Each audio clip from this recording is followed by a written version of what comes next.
क्योंकि अगर मैं कह दूँ मैं छठी फेल हूँ तो मुझे लिखना चाहिए ना 5वीं पास, तो 5वीं तो की ही नहीं मैंने। तो मैं परीक्षा का जब समय आया, छठी में एडमिशन कराया गया, उम्र 8-9 साल की थी, क्योंकि तब एज बार नहीं था। अगर आपको पता हो, पहले एज बार नहीं होता था। आपकी योग्यता होनी चाहिए बस कि आप पढ़ लिख सकते हैं, तो उस हिसाब से पास करते रहते। तो मैं पहले चौथी पढ़ी, फिर छठी पढ़ी उसी एक साल में। तो छठी का जब एग्जाम आया तो मेरा फिर प्रयोजन का टाइम आ गया, मानस सम्मेलन का, छतरपुर में। तो परीक्षा दे नहीं पाई, तो मैं आज तक बता नहीं पाती हूँ क्या पास हूँ। क्योंकि अगर मैं कह दूँ मैं छठी फेल हूँ तो मुझे लिखना चाहिए ना 5वीं पास, तो 5वीं तो की ही नहीं मैंने। तो मैं क्या कहूँ, तो समझ में नहीं आता। मैं अपनी एकेडमिक क्वालिफिकेशन नहीं लिख पाती। तो जब ये पता लगा कि ये पढ़ना और लिखना ठीक से नहीं जानती, तो होम लर्निंग हुई है, फिर होम ट्यूशन 1 साल पूरी 73 से 74। उसमें मेरे को सारा पढ़ाया गया, क्योंकि दिमाग तेज था ना। इंग्लिश, हिंदी, साइंस सब सब आ गया था मुझे। मतलब आप आश्चर्य करोगे कि मैं न्यूटन, आइंस्टीन सब पढ़ गई थी उस समय पे। सब जो उस समय की थ्योरी हुआ करती थी पूरी, सब सब पढ़ गई। तो उससे फिर मेरे को ज्ञान होता गया और मेरे को पढ़ने का चस्का लग गया। तो फिर पढ़ाई में कमी नहीं है, लर्नेड पर्सन हूँ, मतलब पठित व्यक्ति हूँ।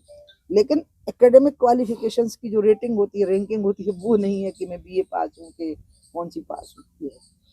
फिर मैंने आईएएस करने की कोशिश की थी।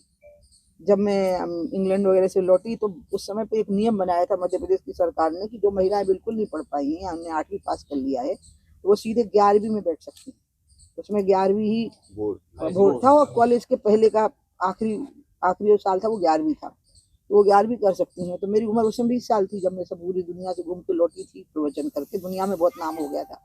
माँ की इच्छा थी कि 1 साल माँ के साथ रहूं। तो उस समय मेरे मन में आया कि अगर मैंने 20 साल मतलब 20 से 21 कंप्लीट होते होते 11वीं कर ली मैंने, तो फिर मतलब 12वीं, 13वीं, 14वीं, तो मैं 23 साल की होंगी। और एमए करते करते मैं आईएएस के लिए साथ में बैठ जाऊंगी, क्योंकि ग्रेजुएशन ही उसकी डिमांड होती थी। तो मैं पीजी कर रही होंगी और आईएएस का भी साथ में तैयारी करके आईएएस हो जाऊंगी। तो मैंने वो तैयारी शुरू की, इतने में माँ की डेथ हो गई उसी समय, जब मैं 11वीं की परीक्षा देने वाली। फिर मैंने परीक्षा ही नहीं की।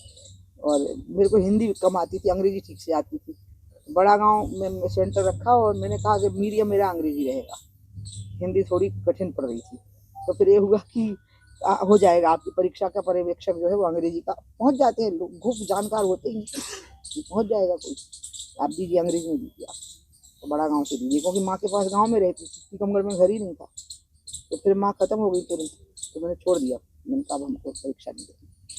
फिर घर बना है सिविल लाइन्स का, ये 81 में बना, 81 का घर है ये मेरे राजनीति में आने से पहले का घर। ये जमीन जहाँ आप बैठे हैं ये भी 81 से 86 से बीच की है।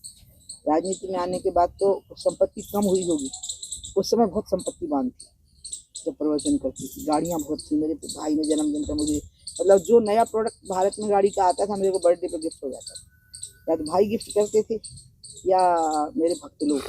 विदेशों में शिष्य नहीं बनाए, संस्था नहीं बनाई, ट्रस्ट नहीं बनाया, एनजीओ नहीं बनाया, लेकिन लोग कुछ ना कुछ गिफ्ट करते थे। कोई घर बना रहा है तो कोई गाड़ी दे रहा है। मेरे पास गाड़ियाँ बहुत थी, एम्बेसडर, फिएट, नई मारुति आई तो भाई ने मेरे बर्थडे पे बिल्कुल नई निकोर मारुति मुझे भेंट की।